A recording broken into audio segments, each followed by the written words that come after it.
All right, so A3 part 2, we're actually going to do the addition and subtraction. So what's it going to look like to add and subtract these polynomials together? The big key here is what we can do if we want to add is we can combine like terms. So you can add and subtract like terms from each of the polynomials together to sort of combine them. So what does like terms mean again? Let's kind of refresh that. So what we mean there is same variable. We're not really messing with the variable here. We're kind of doing these all with x's anyway. But in theory, you could write polynomials where y is the variable, w, a, b, c. You could make whatever variable you want. X, again, is sort of our standard. So you need the same variable and you need the same exponent, right? So you want the same variable with the same power. So x cubed will add or subtract to another x cubed, right? X to the 6 will add and subtract to another x to the 6. Single x, right? X to the 1 will add and subtract with another x to the 1. When you combine, what you're going to do is, so to combine, you're going to sort of add and subtract the coefficients, but leave x to the n the same, right? So your variable and the power will stay the same. You're just adding and subtracting the coefficients together. So let's sort of demo this for a second, right? So for instance, say I'm going to add, negative 4x cubed plus 12x squared minus 2x, right? I'm going to add that to 6x cubed minus 4x squared plus 9 or something, right? So this is what it would kind of look like. I have all the polynomials here, each of them kind of individually in parentheses. That's not necessary, but it's just to sort of help illustrate, right, kind of which chunk is where, right? So polynomial 1, polynomial 2, you can see they both have degree 3. They're both in descending order. Everything here is addition, so to a certain extent, the order doesn't matter. We can rearrange it sort of as we want. And the move here is going to be, right, to just sort of rewrite this as addition with our like terms. So what I want to do, right, is sort of identify, so negative 4x cubed, right, and plus 6x cubed. So I'm just going to kind of rewrite this in pairs where I'm adding, right, the like terms together. So like negative 4x cubed and plus 6x cubed, right, together would be, well, negative 4 and 6 would be positive 2x cubed, right? So the result there, you get the positive 2. X cubed stays, right?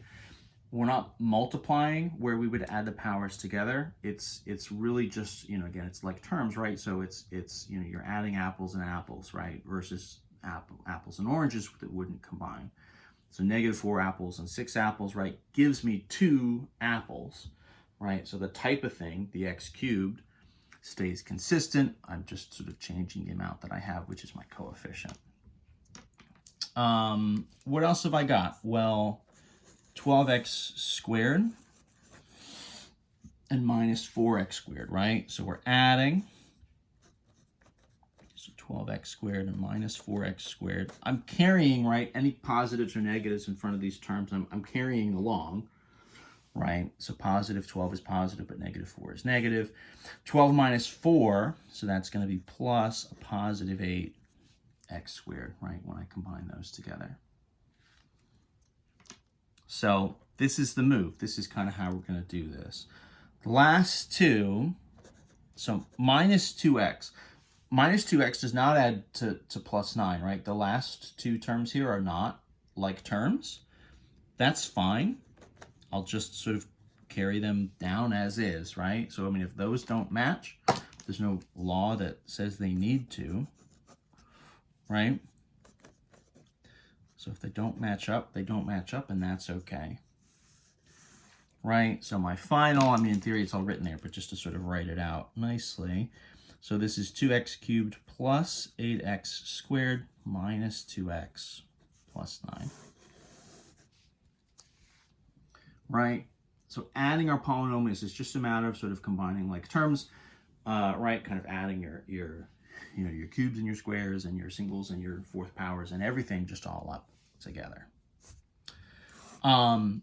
If you want to do a subtraction, it's essentially the exact same principle. All that's happening when we're subtracting is everything in your second polynomial. All of those powers are going to get kind of flipped around. I think that's the best way to do it. That's kind of how the book explains it, and I think it's maybe the easiest way. So let's say, right, I've got, 8x to the 4 minus 2x squared plus 10. I'm going to subtract that from what? Let's do 6x to the 4 kind of minus 3x cubed. Let's do minus 2x to the 2 or something, right? We'll just do a couple kind of short examples here. So the subtraction, the idea here is that you just want to sort of carry that subtraction through to the second term, and I would sort of rewrite it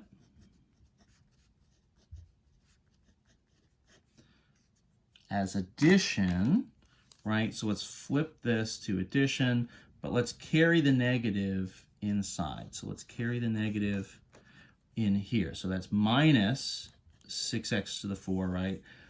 Double negative, minus minus is going to be plus 3x cubed, and then double negative, right, would be plus 2x squared. I think that's the easiest way to do it. You're going to be tempted because in theory the math here is relatively sort of short and easy, just these little subtraction addition problems. You're going to want to feel like you can just sort of do all this in your head and not really worry about it. But the biggest mistake I see students make in this section when they're doing this is just sort of dropping a negative or forgetting a negative, or kind of doing the negative on the first term but forgetting to carry it to like the the second or the third or the fourth term. So I would say write everything out. There's no harm in writing everything out. You're more likely to, it'll slow you down, help save you from making some mistakes.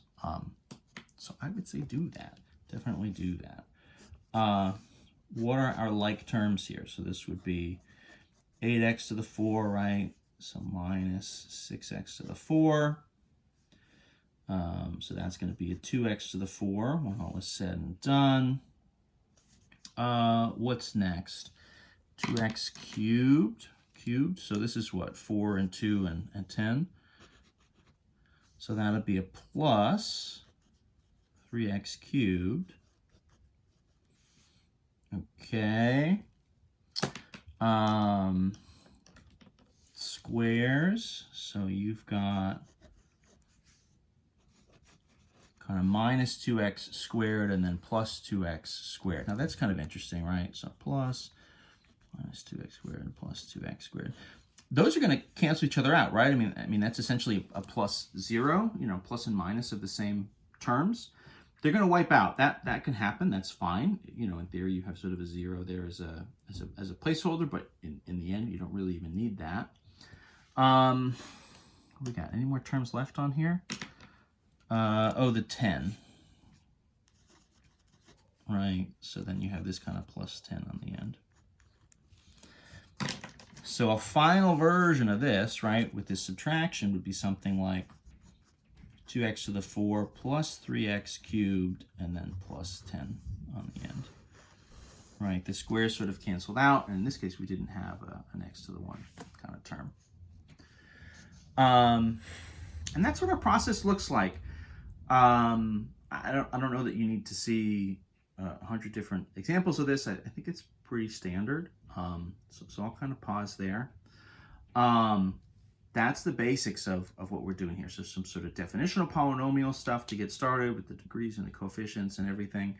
And then this adding, subtracting, which, goes pretty fast. I would say, again, use this sort of distribution, right? Distribute the negative when you're doing the subtraction. Just kind of rewrite it as addition and just flip all the signs in that second term. I think that's the best way to go. That's kind of my suggestion. And that's what we've got here. So there you go, section 8.3.